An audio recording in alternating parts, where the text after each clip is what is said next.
ઓમ તત્સત.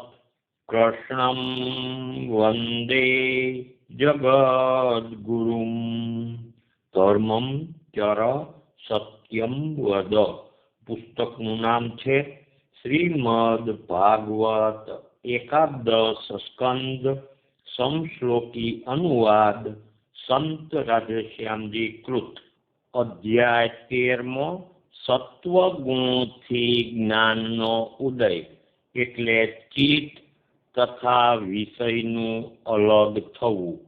શ્રી ભગવાન બોલ્યા. શ્લોક પહેલો.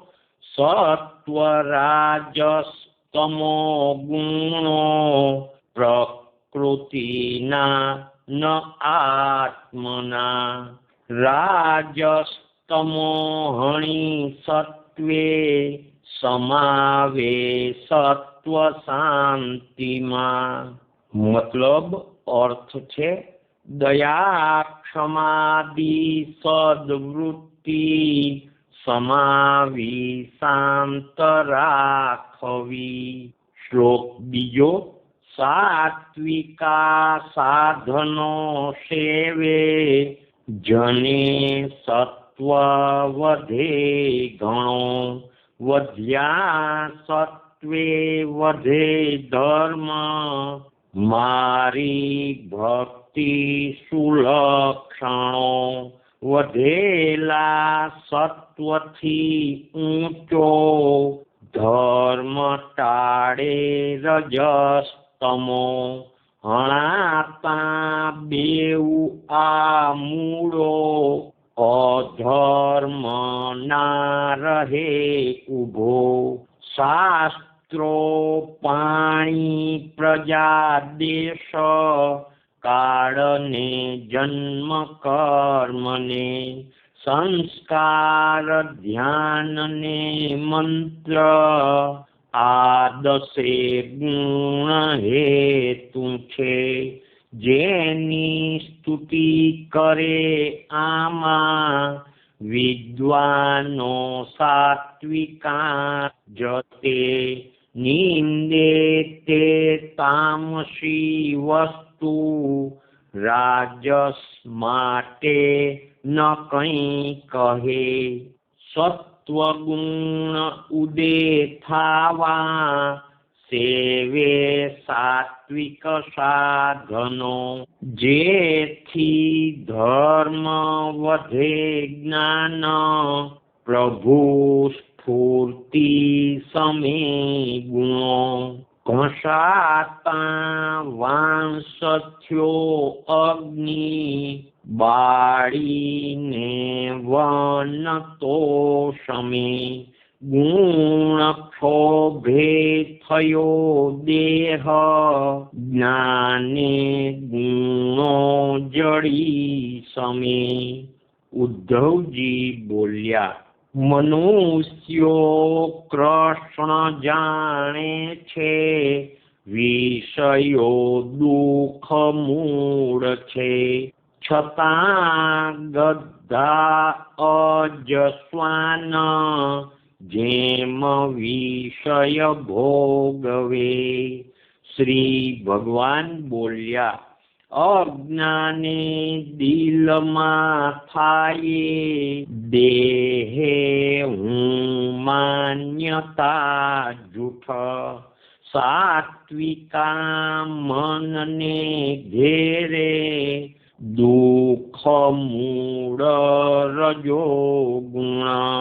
રજોગુણી થતા ચિત્ત સંકલ્પ વિકલ્પો ઉઠે. દુર્મતિ ચિંતતા ભોગો દુસ્તર કામના બુડે. રજોગુણી વધ્યા મોહે કામના વશ કર્મને. દુઃખ રૂપ જુએ તોયે ઇન્દ્રિદાસો કર્યા કરે. રાજસ તામસ ગુણેથી જો વિવેકી ચડતો કદી સાવધ મનને રોકી ફસે ના દોષ દ્રષ્ટિથી આળસું ના થઈ ખંતે સાધી આસન શ્વાસને મારા રૂપે સમે ધીરે એકાગ્ર ચિત્તને કરે સનકાદી શિષ્યો મારા દર્શાવે યોગ આજકે બધેથી મન વાળીને મારામાં જ પરોવી રહે ઉદ્ધવજી બોલ્યા જે કાળે લઈ જે રૂપ બોધેલા સનકાદિક તે સમો રૂપ કેવાથી જાણવા ચાહું કેશવ શ્રી ભગવાન બોલ્યા બ્રહ્માના માનસી પુત્રો થયા જે સનકાદિકો ગૂઢ યોગ સ્થિતિ ઊંચી પિતાને પૂછતા શું તો સનકાદી બોલ્યા ધસે છે વિષયે ચિત્ત પ્રભો વિષય ચિત્તમાં ચાહે પાર થવા તેણે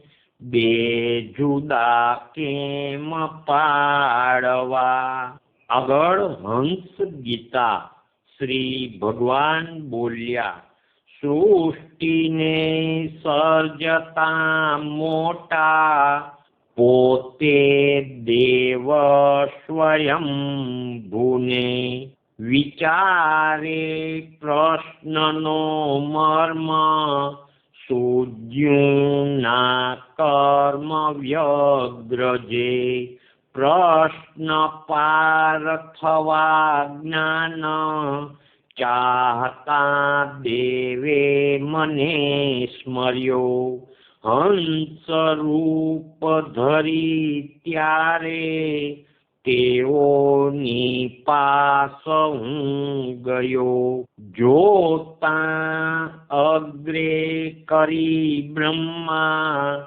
સન્મુખે સનકાદિકો આવી ચરણ વંદીને પૂછતા આપ કોણ છો તત્વને જાણવા ચાહતા પૂછતા આમ મુનિઓ જે જે મેં તેમને કીધું તે સૌ ઉદ્ધવ સાંભળો એક આત્મા ન છે જુદા ત્યાં કેમ આ પ્રશ્ન સંભવે ગુણ જાતિ ન આત્મે શું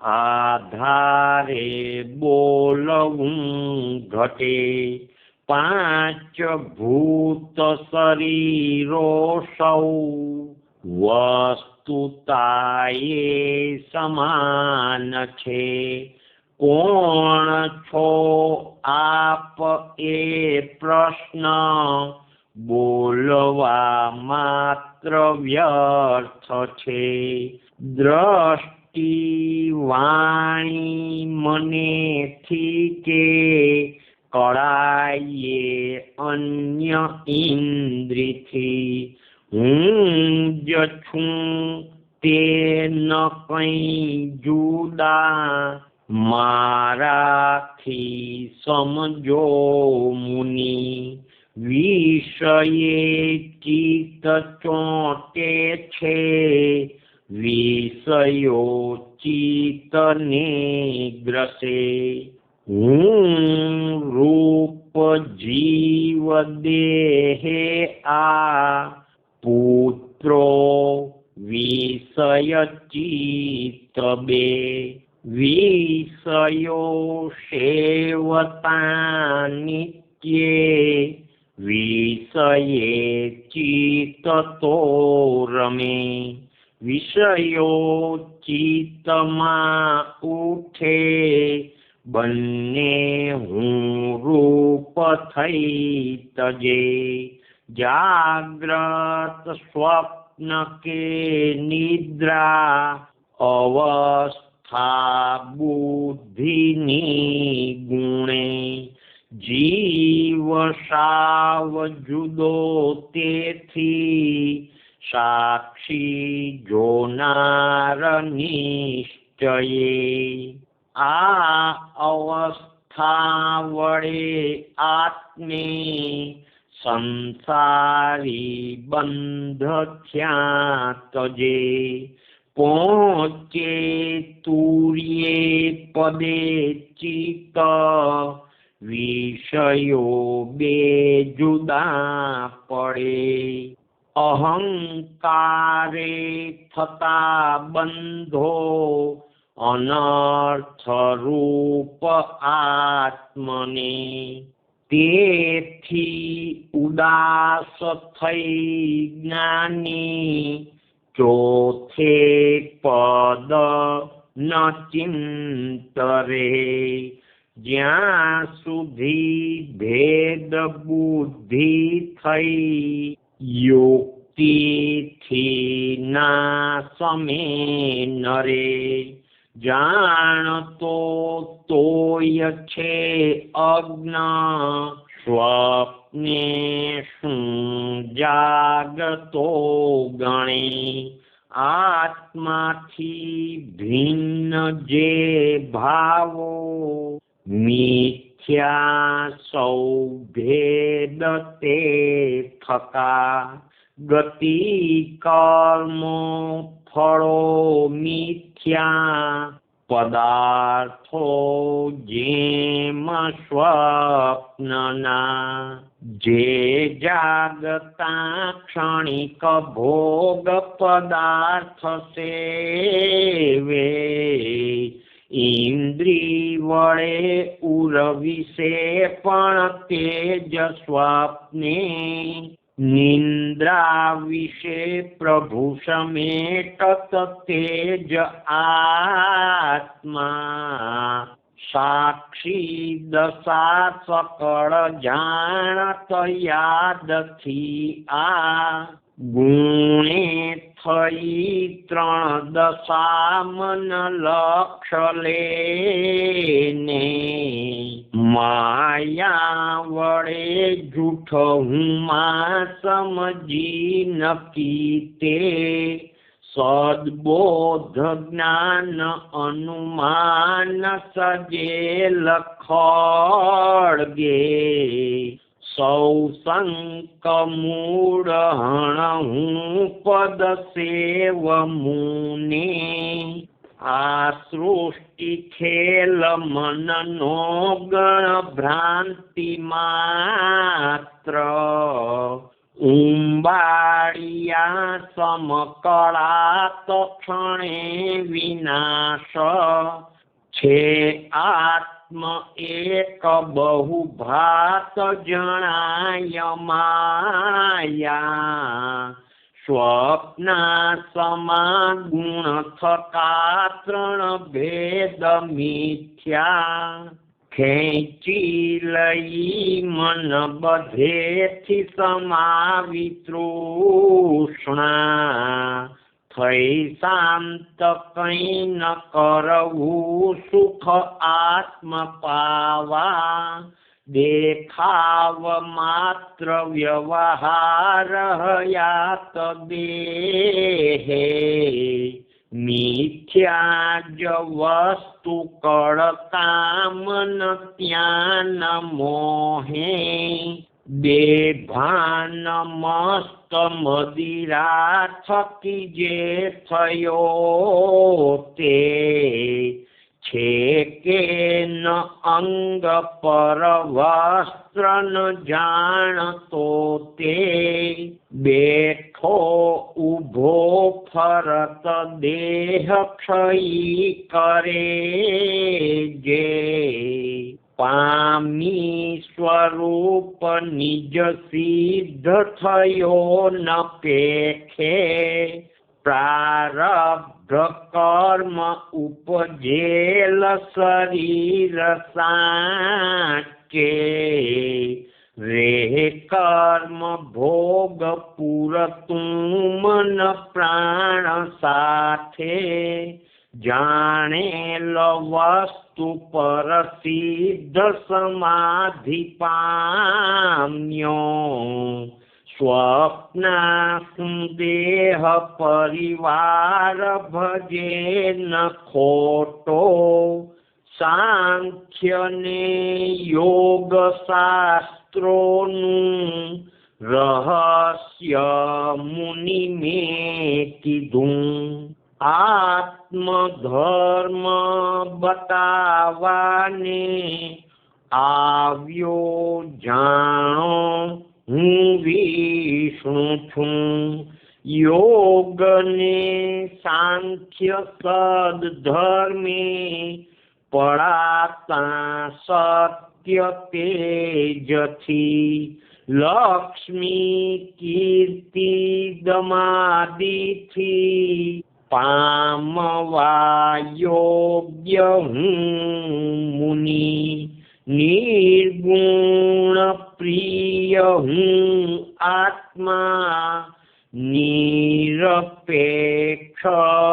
સુહદ સદા અસંગતા સમત્વાદી મને સેવે ગુણો બધા સનકાદી મુનિષો તો સંસે જેના ટળ્યા બધા સત્કારી બહુ ભક્તિથી સ્તુતિ મારી કરી રહ્યા પૂજાઈ બહુ તે મોટા સ્તવા તો ઋષિઓ થકી બ્રહ્માના દેખતા હું તો મારે ધામ ગયો પડી પૂજાઈ બહુ તે મોટા સ્તવા તો ઋષિઓ થકી બ્રહ્માના દેખતા હું તો મારે ધામ ગયો પડી શ્રીમદ ભાગવતમ નામ મહાપુરાણ વ્યાસને શુકદેવ પરીક્ષિત રાય સંવાદને વિશે 11મે સ્કંધ સંવાદે ઉદ્ધવ કૃષ્ણ દેવને અધ્યાય 13મો પૂરો શ્રી કૃષ્ણાર્પણ સર્વહો શ્રી કૃષ્ણાર્પણમસ્તુ શ્રી કૃષ્ણાર્પણમસ્તુ શ્રી કૃષ્ણાર્પણમસ્તુ આ અધ્યાયના અમુક શ્લોકોના શબ્દોના તત્વાર્થ ફૂટનોટમાં છે શ્લોક 4 નો શબ્દ છે આ 10 ગુણ હેતુ છે એમનો તત્વાર્થ ફૂટનોટમાં છે આ બધા સાત્વિક હોય તો સત્વ ગુણ વધે રાજસી હોય તો રજો ગુણ વધે અને તામસી હોય તો તમો ગુણ વધે આગળ શ્લોક 8 નો શબ્દ છે અજ એમનો તત્વાર્થ છે અજ એટલે બકરો. આગળ શ્લોક 37 નો શબ્દ છે સમાધિ. એમનો તત્વાર્થ છે પરમાત્મ તત્વમાં ચિત્તની અખંડ સ્થિર વૃત્તિ. આગળ શ્લોક 40 નો શબ્દ છે મને સેવે ગુણો બધા.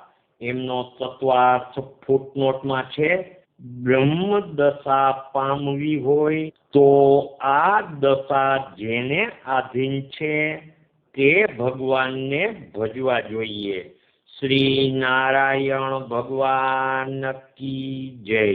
શ્રી કૃષ્ણચંદ્ર દેવ કી જય.